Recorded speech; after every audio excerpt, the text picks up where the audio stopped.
I'll do the best I can to see your hands as they come up, and I'll point in your direction like an auctioneer, and we'll try to start from the front and work back.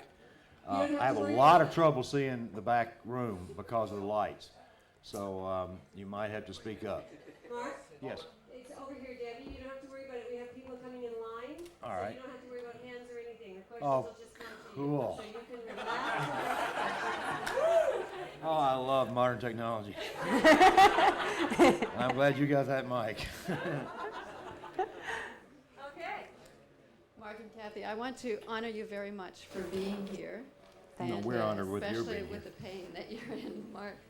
It's temporary. And Kathy, I wanted to say that yesterday, probably the most inspiring thing I heard was for you, of all people, to say it's an awesome time to be alive on the planet. Good. And what I want to know is a bit of your itinerary for the media so that I know when to be watching TV and listening for you, please. Thank you.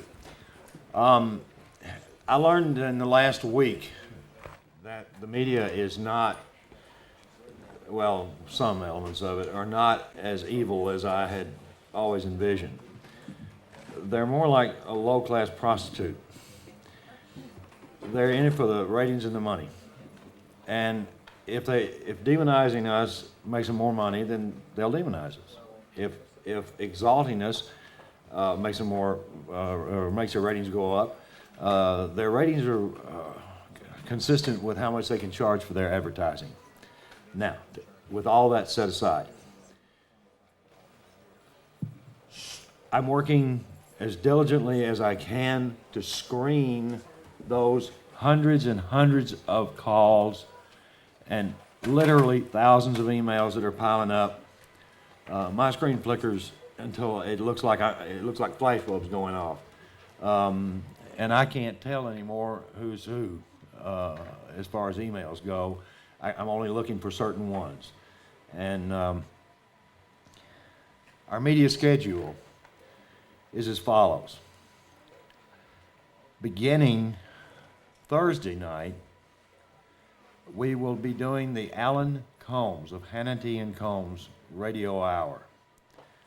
That reaches about 2.5 million people, and it comes into this country by way of Fox News. And it is a radio broadcast, not television. It's not the Hannity and Combs show. This is Alan Combs of the Hannity and Combs show. Between those are literally, there's 110 that I've got booked so far of radio shows that blanket North America, and they're with stations, radio stations, and we're call-in, or they call us, and we do live. We do our best not to do the 5 and 10 minute shots. We do our best to do the hour shots, because otherwise it gets sensationalized or the people don't understand what we're talking about. It's too much information. It's like writing the Bible on the head of a pin. It's just of no value. And although Kathy has been extraordinarily successful, you're not going to hear me on any of them except the except the Alan Combs show. After that, after Thursday evening show, and I have no clue what channels there are here, we are going to be working with the BBC, and we'll be working with Canadian Broadcast Corporation. I have no clue as to when the dates of the airing dates will be. Check with Wes. Check with a preferred network. All right, I'm going to keep Wes abreast of all of this information as it comes down, and he can keep you notified through email. Wes and one other person and two other people are going to be the only ones that are really going to be able to track this thing. And since I type with 2 fingers and I'm answering 2 telephones, and Kathy, bless her heart, is having to do back-to-back radio, it'll be brief, and it'll just give the calls, station call letters, and at best the city that it's broadcast from. But most of this stuff, it will be coming out of Toronto, Montreal, and Vancouver. That's it. Those are the only 3 major places I know in Canada so far But we quit right in the middle of all of this extreme coverage to come up here. And I'm sorry I don't have a better schedule. I couldn't have told you our schedule. We did 94 shows back to back from Tuesday through Thursday. And then I did a half a dozen on my own that were normally scheduled shows. And it's a blur. Most of them started on the west coast of the United States. Most of them were out of California. I'm going to stand up for a moment. And these shows emanated, frankly, all over the United States. The big broadcasters, most likely you will begin to see it like on your newscast, like that is hit in South Africa, it's hit in Australia, and it's hit in New Zealand, where the television news broadcasters for those areas are making statements. Sorry, you're getting feedback here. I shouldn't have messed. Yeah, shouldn't have messed with this thing.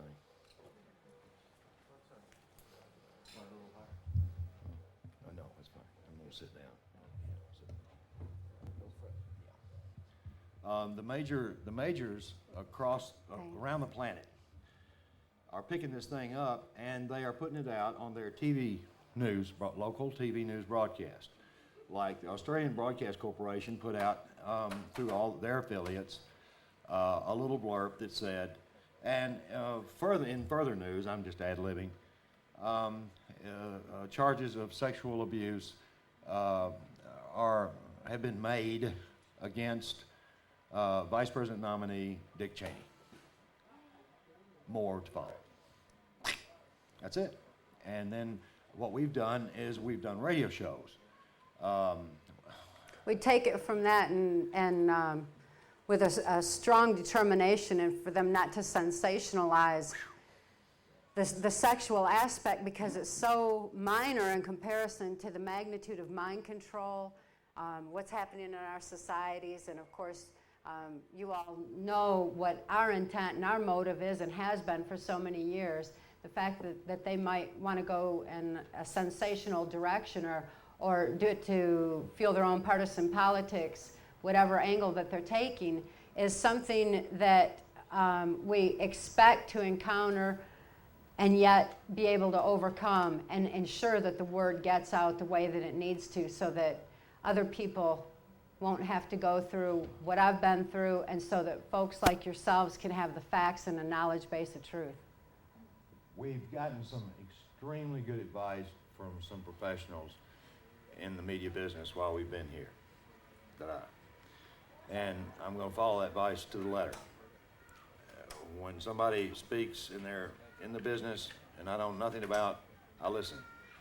Kathy and I have done literally thousands, not hundreds as in the bio, but thousands of radio shows under our belt. Talk radio shows in the States and everywhere. I mean, now it's gone into, as I said the other day, all across Southeast Asia, everywhere where it's bilingual and even subtitled in Japan. Nippon News has got it. And we got to do a show for Nippon News. That may even break in Canada. May even break in Vancouver. I was told that was part of their market. Don't know. I don't know about this stuff. So I'm sorry we don't have an agent to stand up here and tell you all these radio shows. Kathy and I have been pretty much an army of two with some extraordinary help from volunteers and dear friends like Wes and Joanne Norbriden and other people have come and helped us, just contributing whatever they could as far as exposure time. So I don't want to dwell on that, but that's a real good question that has no answer right now. We're walking back into a snake pit tomorrow. Yes. Just to jump right in, if you could update us with what's happening with your daughter, Kelly. Thank you. I appreciate that. So many of you have asked about Kelly and how she's doing. And Kelly's 20 years old now, so she's of legal age. She's free of the custody of the state of Tennessee. It's allowed for us to expand and update our book, Transformation of America, as of the 6th edition. Of course, we're in our 8th printing now, so for the last 2 and going on 3 now, Kelly's information has been included in there. When Kelly became of age, the state of Tennessee prepared to turn her out onto the streets by taking away all of her personal belongings, all of the letters that she and I had been writing back and forth over the years, all of her personal effects. They took away her clothes, even took away her underclothes, her toothbrush. Everything that she owned was taken away from her. And we were not notified. And the only thing that she was given was a black trench coat. And I had to retrieve her from a crack house run by a Jamaican who was probably one of the meanest looking people I have ever encountered at literal gunpoint. It's quite legal for me to be armed in the States. Kelly was in a situation when she was turned out that was as precarious and as dangerous and horrible as any mother could ever imagine for their child. Mark and I were able to get to her and get her to safety immediately. Kelly's been in a safe environment where she's understood, where a lot of folks in the community are looking out for her. They're well aware of her situation, and also the fact that Kelly is still accessible. Because she's accessible, one phone call could actually activate her into a violent situation that could be of the magnitude of the Columbine school massacre. The black trench coat that she was given was a strong indicator that she was being set up for that, and I just adamantly had a fit over that and had it returned immediately and let them know that we knew they were up to something with it. Kelly knows that she's still accessible, but by keeping this proverbial spotlight of truth on her, and by so many people from all over the world genuinely caring and sending love her way in whatever form that they choose to send love, whether it be through prayer or whatever methodism. Love is love, and she's receiving it, and it's made a profound difference for Kelly. Profound. It keeps her safe. It's kept her safe. She's not been activated, and Kelly is acutely aware of who and what we're up against. She's aware that people do care very much about her, and love is the most healing force that anybody could ever experience. In spite of her need for technological rehabilitation so that she's not activated, so that she's not continuously going into the espionage level respiratory failure that continues to plague her, Kelly is wise, she's happy, she has a lot of hope that people will continue to wake up en masse, and she has fallen in love right at the moment. She's fallen in love with a fine fellow that's He's a nice guy. that really cares for her and her situation right now. So she's doing remarkably well. The fact that she can even have a relationship is phenomenal to me. I'm just deeply, deeply proud of her. Very happy for her during this interim period until we get her the help that she needs.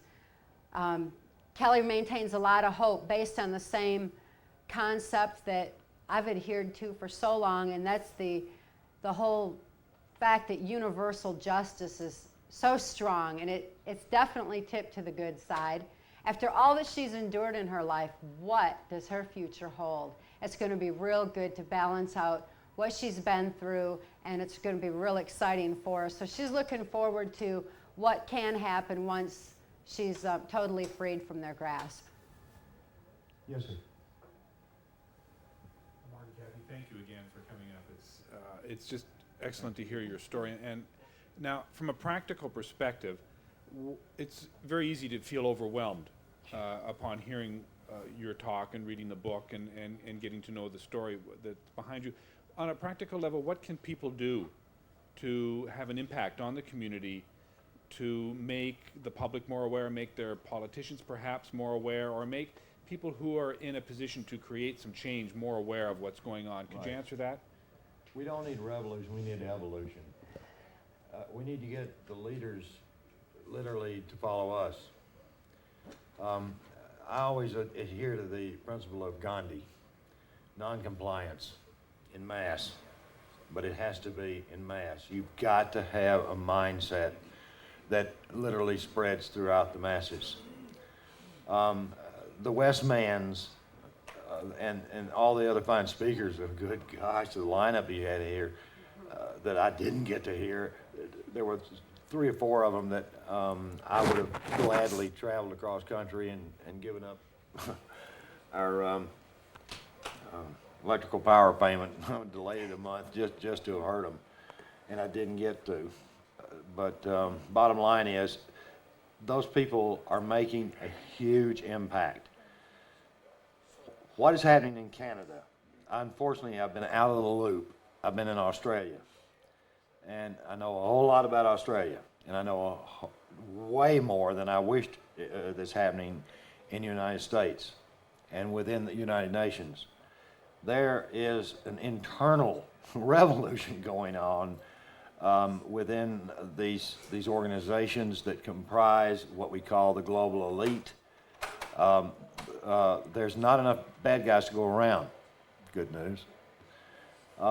There's the grassroots efforts of so many people like Wes has had here speaking that have been here and told you all to do this or suggested you look into that and suggested that you go in this direction, talk about this. Wes does the best job he can, and I can tell you that Cathy and I have worked on circuits a long, long time, where we hear a lot of speakers that is pure nonsense, pure rubbish, get you locked up if you did what they suggested, or worse, hurt your health. But Wes has been very discerning, and he's been one of the ones that has really managed to keep good speakers who are giving you good direction. To answer that question more directly is to not really, as I said the other day, don't take anything at face value. Research it. And whichever area, whether it be taxation, whether it be human rights issues, so on and so on and so on, whatever, stick with one thing. And start with the people that respect your opinion, and that would be your loved ones. And then they will do the same with their loved ones. And it starts going in that direction. When you talk about love healing the world, that's not really a corny statement. Love heal Cathy. There's a lot of people that in Cathy's position that could go to the greatest of all mental health practitioners, and it would take years to accomplish what she accomplished in about 9 months. But they can't love their patients, and if they do, they're going to lose their license and go to jail. I know of one great psychiatrist on the East Coast that did fall in love with his patient, and he wrote a book. He said, never, never, never, ever, ever, ever have a relationship with your patient. If you do, marry him and never divorce him. And he never has. He married her. And they've been married for 29 years, I think. And he's one of the greatest psychiatrists, I think, probably in the United States. Well, I look back on the McMartin preschool case where the children were abused in the daycare center, and all of the children had the same story to tell, and yet no justice ever came about in that case.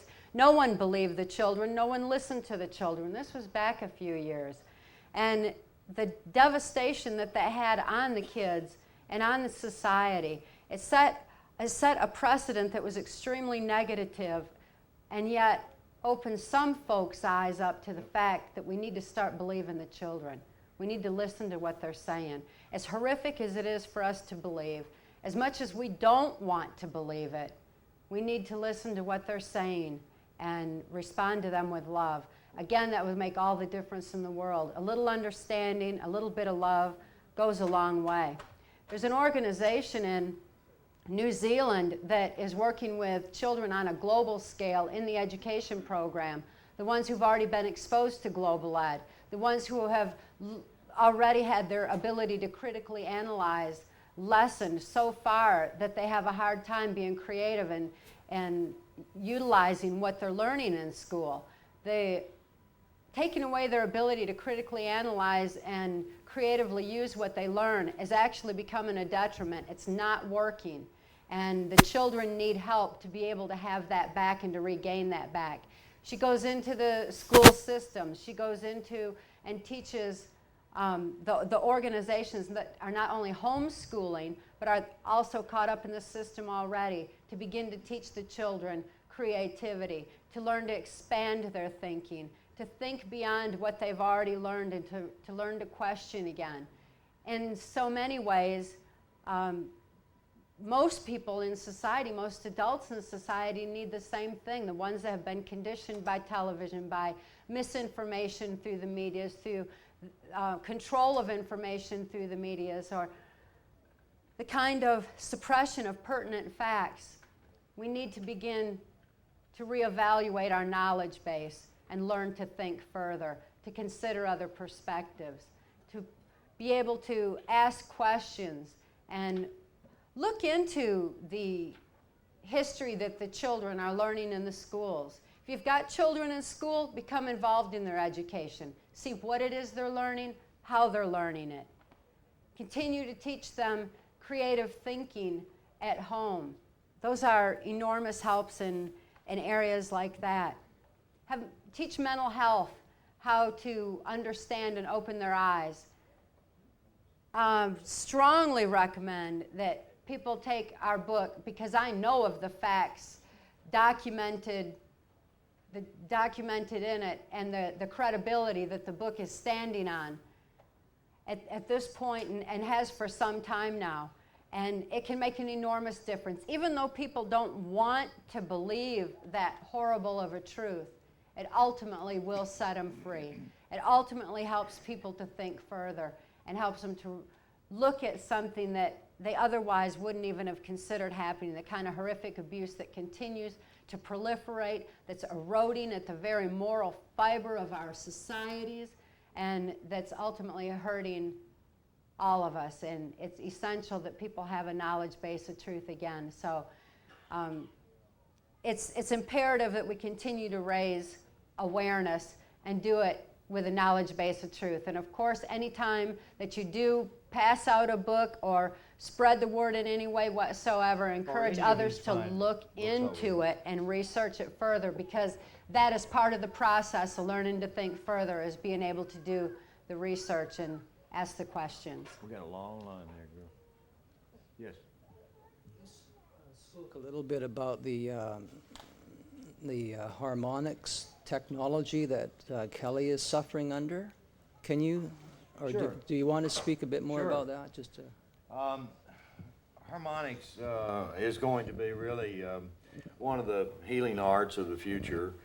It's been around. I can talk about it now. I talk about a whole lot of stuff that I've never been able to talk about. But what I was seeing in application with the use of harmonics, I could benefit from for my back right now. As a matter of fact, I'd been contacted right before I left by someone disenfranchised from the intelligence community, at least his contacts were, that were going to provide me some physical relief. And I got my medical records to them and everything else, and they're going to do it. But the harmonics that you're speaking of, as far as being used in a negative fashion, can also be used in a positive fashion. Anything like medicine can be used for healing. What actually happens is each cell vibrates at a different rate, a ratio, and some cell clusters, like the brain stem, for instance, where our memory really begins, and where the compartmentalization, whether it goes into an emotional compartment or whether it goes into a logic compartment, and then branches off from there. Everything that you've seen, every license plate that you've passed, I mean, you're talking about junk in your head. Your brain is like a computer that you've never cleaned out, and you opened every email for 5,000 years. I mean, it's just full of junk. And your brain, incredibly, is able to sort this out. What harmonics in programming does is it blocks the brain's ability by scarring the brain stem. It looks very much like, when there's a dye study done, it looks like the person is suffering from multiple sclerosis, MS. Kelly's brain stem is so scarred, she looks like she's suffering from MS.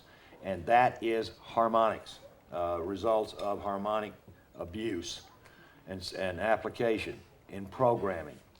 The stuff that Kelly has described to her doctors that is a matter of record is stuff that I saw in the 60s and 70s being used on astronauts.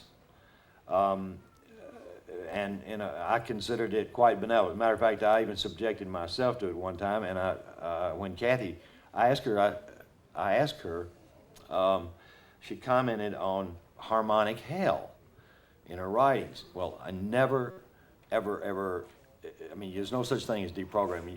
The person deprograms himself once they are in a safe environment and once they're structured in a certain manner. We won't get into that unless you want to ask the question. But nevertheless, I'd asked Cathy one question. I said, what's harmonic hell? And what she described was exactly what I heard, only for a fraction of a second. I can't imagine being subjected to it over a long period of time. What I heard sounded like two giant rusty ships scrubbing each other. It was worse than any screech on a blackboard you can imagine. And I heard this, and I thought, good Lord, you know, and it was off my head. A half second. In that or we'll say logically, 2 or 3 seconds. In that 2 or 3 seconds that I heard that, I said, my God, that's got to do some damage to your ears. And the scientist looked at me and he said, your brain. So, I said, well, thanks. Mark, you're I talking. said, have I ever suffered any damage? He said, no. You're talking about physical damage to the brain then? Yes. Is that right? That's Okay, correct. Now, But can that, it is reversible. it is reversible? Yes. Okay. The synapse will fire back in the opposite direction and ignore the scarring. In other words, the brain has an incredible ability to reroute itself. Yeah. Thank you. The circuitry of the brain is much more complex than that of any Cray computer or supercomputer that the government has. So I believed until recently in Australia and talking to those people down there who had worked for the government, our government and their government, they were much more vocal, and they were providing me with some hard proofs that our government won't allow. I mean, I was overwhelmed with the technologies that the global elite have at their disposal, and it is terrifying. I thought HAARP, was something that I thought, well, they're going to eventually learn that superheating the ionosphere is going to get us all, and they're going to change the weather patterns. And these idiots don't want to destroy everything, sure to goodness.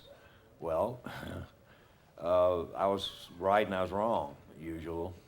They got other equipment that is much more sophisticated for global weather and mind control that is way beyond the Tesla stuff involved in the high altitude oral research project known as HAARP.